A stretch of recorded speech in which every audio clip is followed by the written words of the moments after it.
Hello and welcome back to the Outdoor Minimalist podcast. I'm your host, Meg Carney, and I'm an outdoor and environmental writer and author of the book, Outdoor Minimalist, Waste Less Hiking, Camping, and Backpacking. Follow the link in the description to pre-order a copy of the book so you'll be the first to receive it on the release date of September 1st, 2022. The Outdoor Minimalist podcast has a goal to give listeners actionable ways to waste less hiking, camping, backpacking, and more during every step of their process. Your impact outdoors starts long before you hit the trail and goes beyond leave no trace ethics. You'll learn how to identify sustainable outdoor brands, how to ask hard questions regarding sustainability, and begin to shift and evolve your mindset to integrate minimalism into all of your outdoor pursuits. In episode 51 of the Outdoor Minimalist podcast, we are once again talking about dogs. Now, I know that we have a lot of dog content on the show, and that's partly because I love dogs and have 3 of my own, but also because bringing our pets outside has a huge impact on those local ecosystems. So as responsible pet owners, I think it's especially helpful to have the right tools and knowledge before we head out the door. For this specific episode and conversation, we are focusing more on the things that help set your dog up for success on the trail. And that includes the training tips that can help keep you, your dog, and the environment safe on your next hike. A big part of preserving and enjoying outdoor spaces is respecting them. And while I love watching my dogs enjoy these natural spaces, there are some things, like staying on trails, that help keep those spaces available for public use with our dogs, can help protect our pets, and preserve that natural flora and fauna. So to help break down some of the most important training tips you can have when hiking with dogs, I would like to introduce Stephanie Rombough. Stephanie is the trainer and owner at Happy Hounds Dog Training in Edmonton, Alberta. Steph offers both obedience and behavioral training using force-free methods. Today, we are going to talk about hiking with your dog, which is something Stephanie does all of the time with her Corgi Heeler Cross, Nira. Supercharge your dog's mealtime with Neobites functional dog food toppers. Neobites unlocks the unique power of cricket protein to promote firm poops, a thick and shiny coat, and everyday vitality for your pup. With a powder format, these toppers can easily be mixed into existing foods to make mealtime more exciting. Cricket, a hypoallergenic and humane protein, is not only a better option for your pup, but it's better for the planet too, producing virtually no greenhouse gases and using fractions of the resources used by traditional proteins. Check out Neobites products on Amazon and at eatneobites.com. Use the discount code CRICKET15 for 15% off your next order. And then use the code Outdoor Minimalist for 10% off every order after that. So welcome to the Outdoor Minimalist podcast, Stephanie. I'm really excited to have another dog-centric episode, especially one that can help us all stay safe with our canine companions when we're out on adventures. But before we get to all of that, can you tell us just a few things about the things that you love to do outside or how outdoor recreation fits into your life in general? Yeah, and thank you so much for having me. This is my first podcast ever, so it's kind of exciting to be here. For outdoor recreation, I am an avid hiker. Me and my dog have gone everywhere across Alberta together. And then I also really like biking and rock climbing. So pretty much if I'm not working, I'm doing something outside. Awesome. Does your dog go biking with you too? So she did when she was younger. I used to have her off leash and she would run next to me, but she's 8 now. So those days are kind of behind her in retirement. I have been trying to get her into a bike trailer to see if I can bring her on that. But so far it's not her idea of fun. So yeah, one of my dogs rides in a trailer, but I would not even attempt it with my other dogs. Some dogs just, it's not their vibe. Yeah. She's not even a fan of car rides. So I had low expectations, but it's gone exactly as I expected so far. Well, I'm glad you guys can still get outside together. So since you mentioned your job, do you want to explain a little bit about what you do and how you got involved in that? Yeah, so I am a professional dog trainer. My mom was a dog trainer, so I've actually been doing this most of my life. To my recollection, I think I started when I was about 7 years old working with dogs.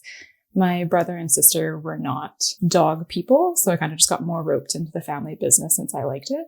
In high school, I was running dog classes with my mom, and yeah, when I got a bit older, rather than doing so much of the obedience side, I was really interested in dog behavior and kind of more of the, I guess you'd call it the extreme behaviors like the aggression and reactivity. So I took some courses. I worked at the Humane Society for a while to get some experience. And then I started my own company last year. That's awesome. What a life to live. To have that exposure to dog training so early on, I think is really cool, because I think a lot of people that grow up having dogs, but I didn't really start learning about dogs and dog behavior and all of that stuff until I was an adult with my own dog. Yeah, it's been really fascinating. And I did very briefly try like an office job instead and quickly realized that wasn't for me. So it was nice to have this to go back to, and it's a natural fit. It combines everything I love.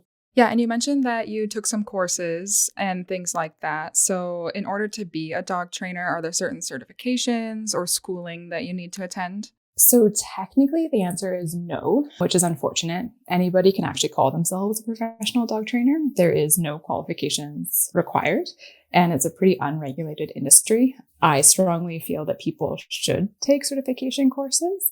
I just think if you're going to market yourself as a professional, you should have that background. But yeah, the official answer is no, you do not actually require them. Yeah, that is a bit alarming that it is so unregulated. It's fascinating.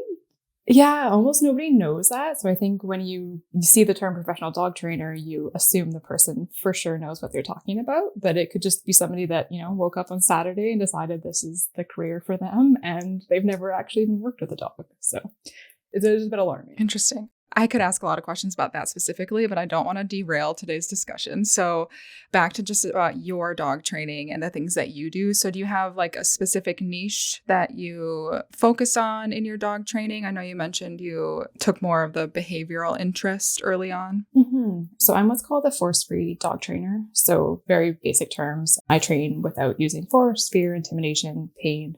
Essentially, I don't add anything that a dog is going to dislike. Now I do focus more on the behavioral side. I still take obedience clients as well. I really like the puppy training, so it's a nice little kind of break from the more heavy versions of things. But my main focus now is reactivity, aggression, and separation anxiety. Yeah, force-free dog training was something that I was relatively new to. Like I just kind of got exposed to some of those differences in training this last year. Mm-hmm. So I think that that's really cool. I think it's really normal. So most of what I'd say the average person, including me, saw growing up is more the balanced dog training side, where it's really heavy on corrections. Like you set the dog up to do something wrong, correct them so that they don't do that behavior again. And that was, Cesar Millan and all those television shows that were very popular. The force-free side has definitely kind of become more popular in the last while, and it's really nice to see. Yeah, I definitely grew up on Cesar Millan, but now kind of see some of the things that could be conflicting, maybe, with some of his teachings. And it's good that maybe there's more research and like focus on dog behavior and a healthy dog mentality and stuff like that. So that's really nice as far as animal welfare goes, I think. Yeah, I think some of those things where you absolutely, like correction-based training can get a certain behavior to stop, but a lot of people don't see the fallout that comes along with that. The force-free side works just as well. You can positively reinforce your dog and teach them exactly the same things that you want them to learn. So why, in my opinion, why wouldn't you choose that instead? So some of the things that we're going to have you kind of explain to us and talk about is how we can be more aware and prepare for when we want to bring our dogs outside. So there's a lot of different activities that people do with their dogs outside, but for this, we're going to keep it pretty general to just like standard hikes. So if we're looking at force-free dog training and just force-free dog ownership, I guess, what are some general things that all pet parents or dog owners, whatever you want to call yourself, should keep in mind when they are bringing their dogs outside into those environments? Specifically on hiking, I think the main thing is to remember that it's going to be much more remote. It's not some neighborhood walk anymore where, if you get tired or your dog gets injured or something happens, you can just call your friend or an Uber to come pick you up. You really do need to go into it prepared in terms of training and planning the route that you're going to take, whether your dog and you are physically able to do that, how the weather's going to be, making sure you have enough food and snacks for both you and them, all of those variables that when you just go on a normal walk, you don't have to think about. Yeah, that emergency preparedness is really important, I think, for the humans and the dogs, because I have definitely been in situations with my pointer mix that have like required me to carry out an almost 60-pound dog. And I think people need to be prepared for that sort of thing. 100%. I agree completely. My last hike with my dog, she hurt her foot and I had to carry her out. She's only about 28 pounds, but I mean, she's a corgi mix, so I would say it's not well distributed. It's not an easy body type to carry. So I was so grateful that I'd planned for that in advance. And I have it's called like a canine sack that I'm like a little doggy carrier that I just fit into my normal backpack and bring that with me kind of just as a backup, just in case. Yeah, I think there's a lot of options on the market now that more people are bringing their dogs out. So I'll link a couple of options for like different size dogs if people want to have like that in their emergency or dog first aid kit or something like that. So other than those like injuries and things like that, are there other aspects of hiking outside that you think owners should be more aware of? I think matching again, so your dog's, breed and fitness to the hike that you want to do, make sure it's appropriate to bring them. And then obviously, because I'm a dog trainer, I'm going to say make sure that your dog is well trained enough that it's going to be enjoyable for them, you, and also keeping in mind the other hikers that you're going to meet. Everybody has those stories of a certain dog that's usually off leash on a trail, and it's a bit of a nightmare. So just really, really answering honestly whether this is the right activity for you and your dog. Yeah, and not pushing them too far, like you're saying, with their conditioning. Because just like people, like there's out of shape dogs and even in shape dogs for neighborhood walks, it's different than hiking up a mountain. Oh, absolutely. Yeah. Like if you're used to going on a 30-minute neighborhood walk per day or something like that, maybe don't start with, a 5-hour hike up some mountainside.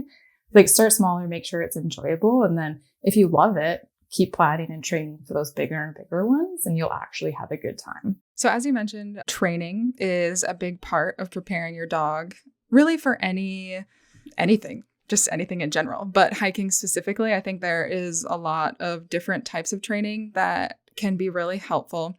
And a lot of people, I think, like their goal or the dream is to have a dog that can be off leash while they are hiking. So I guess before we get into how you actually prepare your dog for something like that, what are some of the benefits of having your dog off leash on a hike? So I usually go 50-50 on whether I let my dog off leash or not, but it is more fun, I think. It's just, I don't know, you don't have to be tethered to this thing. You can go your pace, they go theirs. I often joke that humans are kind of like these weird linear walking turtles.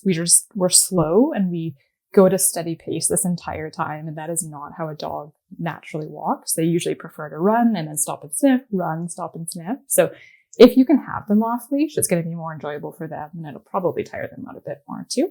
But obviously then the downside is that you have less control. They're probably going to be a little bit more of a nuisance to other hikers if they're not well trained, and they are more likely to get lost or have some sort of altercation with wildlife. Yeah, so you already kind of explained some of the dangers, which I think is important to remember that there are dangers off leash anywhere, but especially in remote areas. And so let's talk a little bit about what it actually means to be off leash reliable, because when you're trying to decide, like, is my dog ready for this? What should that actually look like? So if you've never let your dog off leash before, a hike is not the place to start.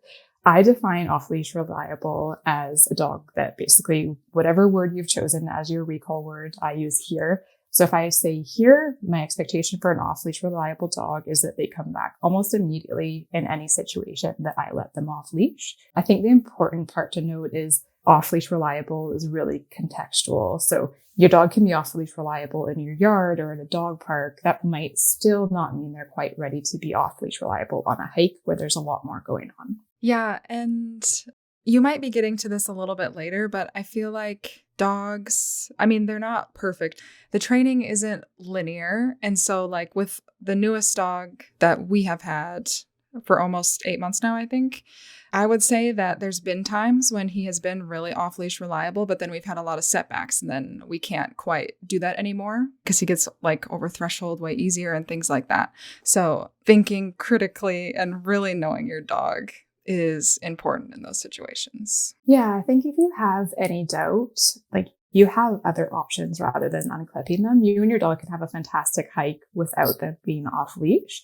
I think the off leash hiking is the dream, and I think it's worth striving for and training for. In general, I mean, you have to keep in mind that a dog is still a living, breathing animal, right?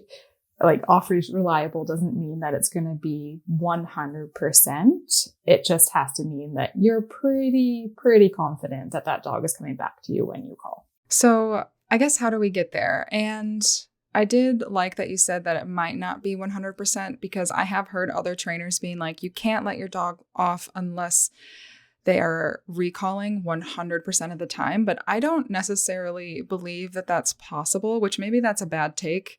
Yeah, no, I agree with you on that.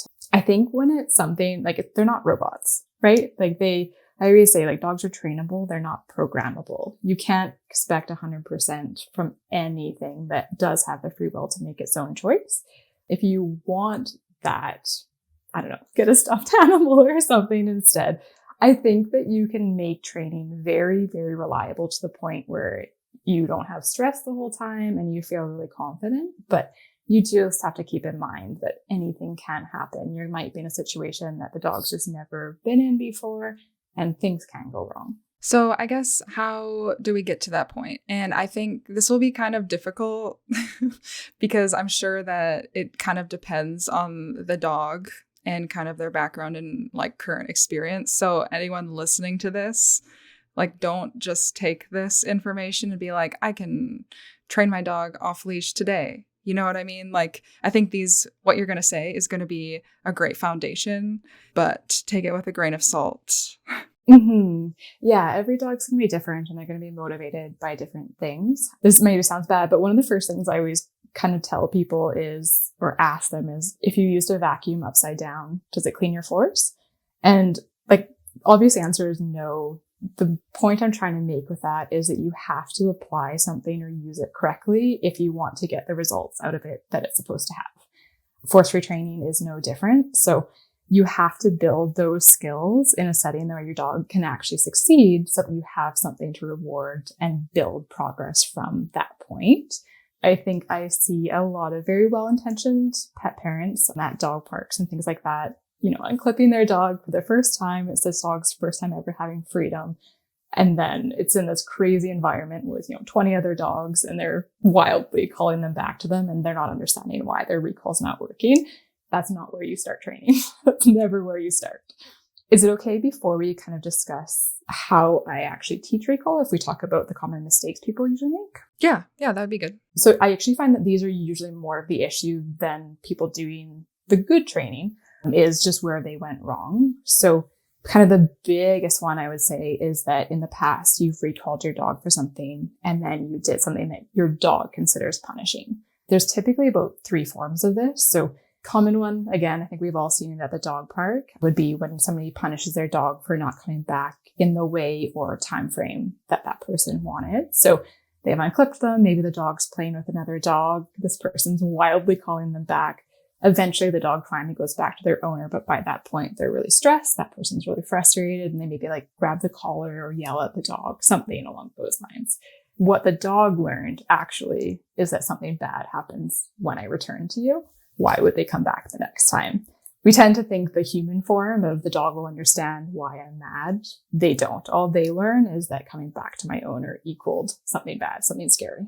The other thing is only calling your dog back if fun times are going to be ending. So again, dog park example, if you're going to go for an hour walk at a dog park, don't only call your dog at the end when it's time to put them back in the vehicle. You don't want it to always be this thing where they know that that fun time is over. So set a goal of maybe 5 times during your walk, randomly call them, reward them for coming back, release them again, just to keep them guessing of like, is this the time that my parents calling me back to give me a treat? Or is this the time that we're actually leaving the park?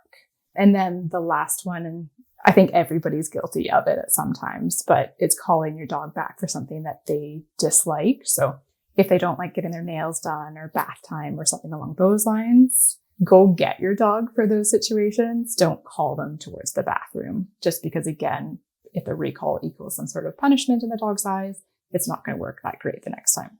All valid. Yep. I definitely am guilty of the last one for bath time. Everybody is until you hear it. It's just something that's natural. We call people, if you have a housemate or something, you call them over from the other room. It's just something we normally do. So if you want to give your dog a bath, why wouldn't you call them? But you are technically calling them for a punishment, which automatically makes it less likely for them to offer that behavior the next time. Something else that I have heard, or that the dog trainer that we consult with has mentioned, is saying it too much or like using it too much. And I guess this could be in different contexts. Like we use the word here as well. So if I was like here, here, here, here, like over and over again, or like if I'm overusing it, does that make sense? Like, are those also detrimental? Definitely. Yeah. So the two forms, one, if you're thinking of it, you're calling your dog, they didn't come the first time. So you repeat that cue over and over and over, and then they finally come back. You've kind of in a way taught them it's okay to wait until the 7th call before I return. Nothing happens. I still get my reward. So I like teaching recall. I'm going to say the word once. The expectation is with one recall, you return to me. And then, the same thing. If you take them for an hour walk at the dog park and you've called them back to you 100 times just for practice, it's kind of nagging your dog. They're probably going to get a little bit bored of being called back. And then the other thing that I often see as people that say their recall is failing or the dog's not motivated, it's not working, is they're really progressing that difficulty too quickly. And that's often where you'll see people say the word over and over in frustration. So the example I sometimes give, or the analogy, is outside is Disneyland to your dog. There's so many smells. It's really fun. There's other dogs. It's so distracting. It's like taking your dog or your kid to Disneyland. If you took your kid to Disneyland and try to teach them some new skill, like a math equation, it's not going to go well for you. You're going to want to start building skills somewhere quiet where they can actually focus, like the kitchen table. It's the same for your dog. Like put them in a situation where they progressively can get better and better skill in those highly distracting areas, but never start your training there. So how should you start your training? Yeah. So assuming again that either you have a dog where for some reason the recall training hasn't worked, or you're just completely starting from scratch, I often tell people to pick a new word. So if you have a dog and you've been using like come, but sometimes they ignore it, it's called a broken cue. So what that basically means is the dog has in the past sometimes ignored it or not understood what you're actually asking them for. So it works better if you completely pick a new word. Common ones I use here. It sounds like you use the same thing, but I've heard back. I've heard people use now. So just pick some new, very short word to use. And then what you want to do is slowly teach that dog that here equals these amazing things. So if you can, pick a really high value reward. So something that they never get otherwise is going to make it so that they learn much faster. So like shredded chicken, little tiny cubes of cheese is pretty common. I've seen people with hot dogs. Those are great because dogs love them. Recall is one of those few obedience cues that I continue to reward forever. And then start in the house. So like I said, you're not going to start in Disneyland. You're going to start in a quiet setting where the dog can focus on you. So start with them close by, say in your living room where there's no distractions. You would say your new word. And honestly, your dog should probably be about a foot away from you at this point. You're going to feel ridiculous because it's not really recall. But what you're teaching them is if they hear this word and they show up in front of you, this amazing new treat happens. So have them about a foot away from you. Say here, reward them when they show up.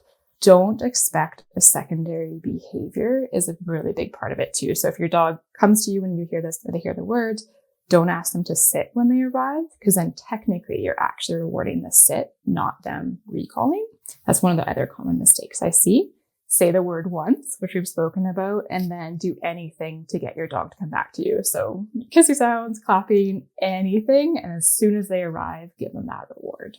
So after you've kind of built that foundation in the house, or if you have a backyard too, I'm sure that is convenient to progress to that area because it's a little more distracting. Then how do you bring that outside? Yeah. So I always tell my clients, again, you can't necessarily, once you get outside, expect 100% for recall, but inside I do. So that is one area that I would call it like bomb proof. I usually joke with my clients that I want them to bet me $1,000 that they can call their dog from anywhere in the house and that dog is coming running on that first time hearing the word. That's when you know you're ready to take it outside. Once you do, the training shifts a little bit just because they have a little bit more distractions and opportunity to actually move away from you than in the house. Have you ever used a long line for your recall training? Yes. Yeah, they're amazing. Everybody should. So that's the piece that switches when you go outside is they are going to be on a long line in every new setting that you're practicing it until you're quite confident that your dog is skilled in that particular setting. So keep in mind that anytime you increase the distraction level, so going outside, for example, you need to take a step back in how far away from you are from your dog in distance, and then do the same thing. So kind of wait for your dog to be moseying around a little bit, distracted, call them to you with your new recall words. And then there's 3 things that might happen. I'll use here as an example, just because that's what I naturally use with my dog. So 1, you say here, they come booking it back to you. They immediately run over. That's amazing. That's exactly what you wanted. Reward them. You know that they're good in that setting. 2, and this is usually the more common one, especially when you first try this outside, is your dog will look at you when you say here, but they're not going to start immediately charging back. They'll look a little bit confused. Don't panic. It's actually completely normal. Don't repeat your words. So just say it the one time, but then praise, clap, make kissing noises, do anything to get them to come back to you. Reward them when they do.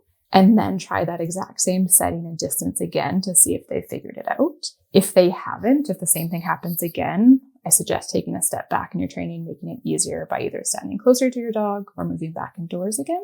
And then the third thing that might happen that people find very discouraging is the dog completely ignores you when they hear this recall word. Do not get frustrated. Just take it as a sign that basically your dog was not ready for the level of distraction that you tried. That's fine. It doesn't mean that they're never going to get there. Instead, kind of start to reel them in with that long line, which is why it's so important when you start practicing outdoors. And praise them the entire way, get them to come back to you. And then the counterintuitive part is I still would tell the person to reward their dog. The fastest way to get your dog to ignore your recall word or for it to not work is offering no reward when they finally show up. So even though they technically didn't come back to you voluntarily because you reeled them in, reward them as if they did and take it as a sign that your dog wasn't ready for that and take a step back in how hard you've made this challenge for them. So this is a little bit of an aside, but if you are using a long line specifically for recall in that manner, like you may need to reel your dog back in for any reason, like what do you recommend that the dog wear? A collar or a harness? Yeah, always a harness for any sort of long line, just because if the dog has only used up half of the leash or anything like that, and they really take off, say after a squirrel, if they're on a flat collar or something even worse, like a choke chain, as soon as they get to the end of that, that is a lot of pressure because they're running so quickly, it can really damage their neck. So during training, or if you're going to use a long line for hiking, I always suggest your dog's in a harness. Awesome. All right.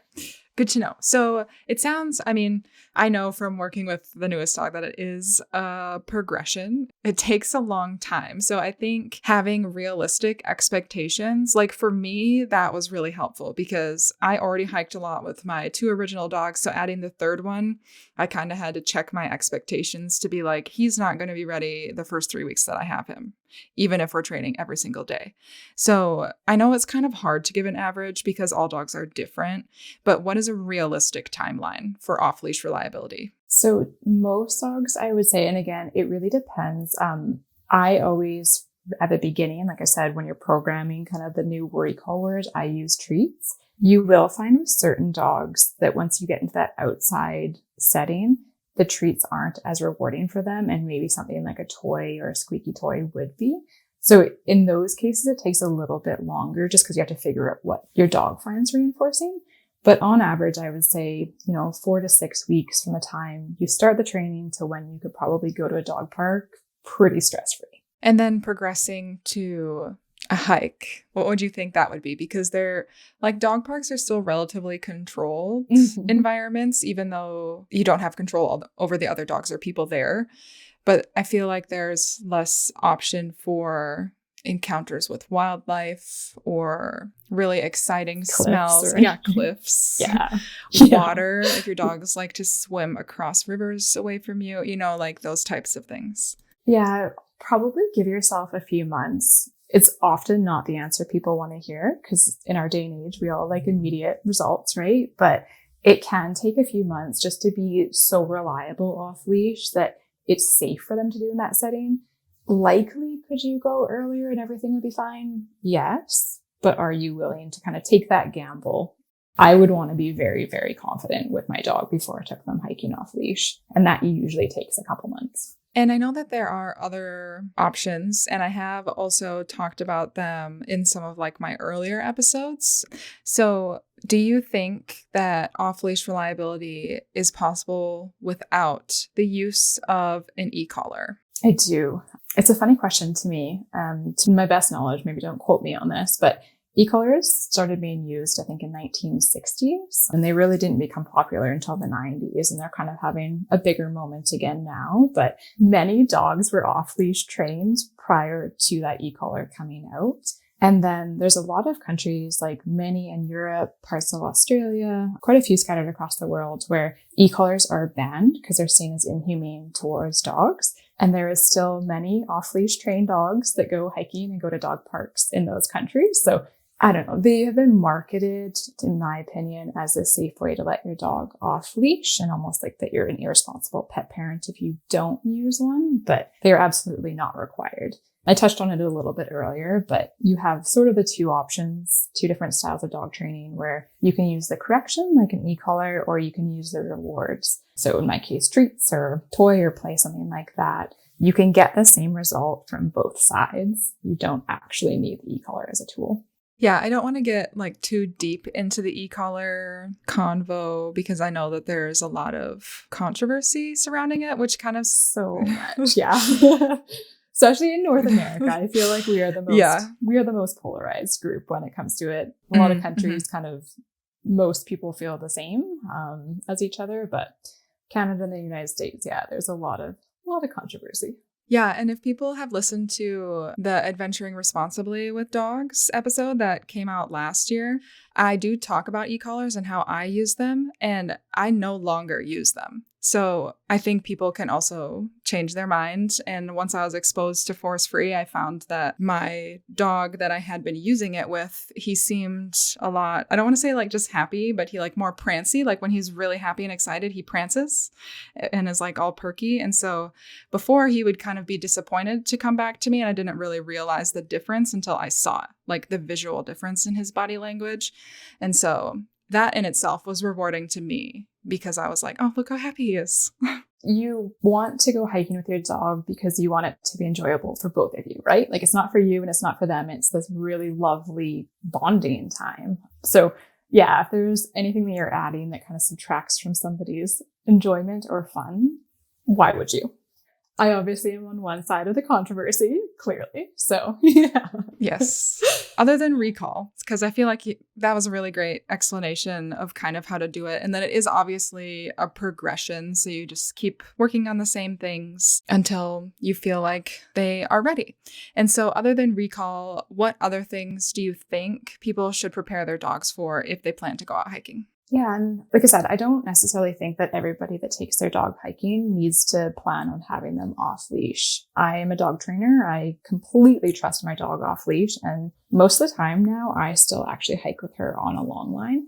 It's a little bit less stress. We've had a few too many animal encounters for me to feel comfortable anymore. And then I just find in the last few years with COVID, the trails are busier. So it feels a little bit more respectful to fellow hikers to have her on leash. So if you are planning on taking your dog hiking, but keeping them on leash, again, I would choose a harness and a long line as the tools that you're going to use. But training wise, really make sure that your dog can loose leash walk. I think it's pretty unenjoyable to take your dog hiking if you're being dragged the entire way. And then the two other cues that I think would be important are leave it, which is basically there'll be something in the environment, whether it's a squirrel or something on the ground that your dog wants to eat, something that your dog is interested in that you would rather them not go for. That's when you would use leave it, and drop it, which is explanatory. Basically, your dog has something in their mouth that you would prefer them not to swallow, ask them to spit it out. Yeah. And other than recall, the dog trainer that we consult with, she mentioned that there's like a few cues that she always rewards for, and the recall and drop it were the two that she said that she, regardless of the age of the dog, she always rewards that. Yeah, I'm very similar. So recall, drop it, and I actually include leave it in that group. As for the dog's entire life, every time you say this command, there's going to be a reward. And the reason is just usually your dog's either off having a great time, or there's something that they want or something that they have. So you really are taking something away from them when you ask for those cues. So I always replace it with something positive instead. Whereas, yeah, like the other obedience commands such as sit, I do like we call it like a lottery system where you sporadically reward it once the dog knows. But recall, leave it, and drop it, I reward for life. And you already kind of mentioned a few of these, or the main thing that I can think of as an alternative to having your dog off leash, but still giving them the freedom to explore. But are there other ones other than the long line, or is the long line kind of like the go-to? I use it as the go-to. Some people do really like the retractable leashes. I don't as a dog trainer.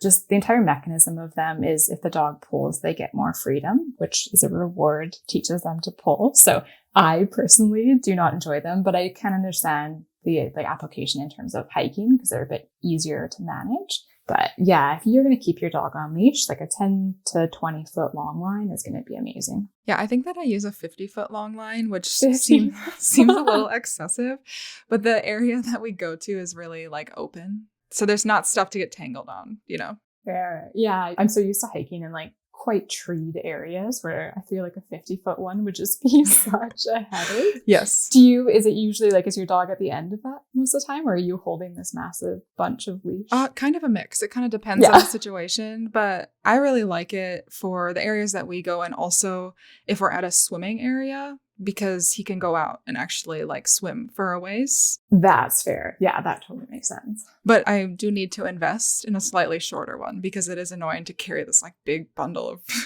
rope basically around everywhere. Yeah, I found, and I think it depends on your dog too. I mean, like my dog, she's a Corgi cross. They're known as Velcro dogs for a reason. Like her preference is not to be very far away from me. So when I first started using the long line after a few of our coyote incidents, I had a 40-foot, I believe, and it was just ridiculous because most of the hike I'm carrying this massive bunch of line that she wasn't in any way using. She didn't even want it. So for us, it made sense to get the shorter one, but I think you'll know your dog too. If they want tons of freedom, buy a longer leash. Yeah, the dog that I use it for is a husky, so he likes to just like romp around. And I was going to stereotype and say husky, and then I was like, nope, I'm trying not to, make breed stigmas here, but that's hilarious. Yeah. No, he loves it. He loves just like sniffing around too, so it works well for that. But yeah, like you said, it depends on the dog. I think those are all the main questions. So if people want to learn more about these types of things and working towards these adventures with their dogs, what do you recommend that they do to pursue it? So there is tons. I mean, now it's so nice with the internet, good and bad information. YouTube is a fantastic resource. If you found kind of the way I explained things helpful, I do have a free recall guide on my website as well. Or if you're thinking about it, I always recommend, obviously, I'm a trainer. So if people want to, like 1 or 2 sessions with a trainer so you can really get to know your dog's cues and motivations, it's going to make the process way faster for you. So there's people that would rather do it on their own with online resources, or people that are more willing to work with somebody. But yeah, whatever you have for goals for your dog, there is now resources to get you there. Yeah. And in the realm of trainers, what would you say are like some green flags if you are interested in working with a trainer? Like this would be a good person for you and your dog. So again, I'm obviously biased. I strongly believe in the force-free side. I just find it more humane training. So I would really make sure when you check on somebody's website or their social media, check what methods they use to teach.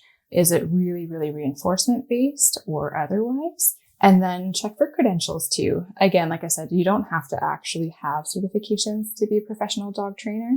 But I think it shows a level of commitment to learning and staying up to date with current science that I think is worth making sure that the person you're paying money to work with has. Awesome. Yes. Thank you. And how can people learn more about your training services and stay in contact with you? Yeah, so I have a website, is happyhandsdogtraining.ca. So I have free resources on the blog or just free guides on there for basically everything we talked about today, loose leash walking, recall, leave it, drop it, all of that is on there. And if you prefer social media, my Instagram is happyhounds_dog training. Perfect. And I will share the link to your website and some of the hiking specific and training blog posts in the episode notes, as well as the Instagram. But with that, thank you so much for being here and sharing all of that information. Yeah, thank you so much for having me. Thanks for listening. And if you like what you hear, let me know. Leave a review and be sure to subscribe so you never miss an episode. You can still find me on Instagram at outdoor.minimalist.book for daily updates, other educational resources, and to help build an outdoor community with a shared goal to create a better outdoor space as we recreate.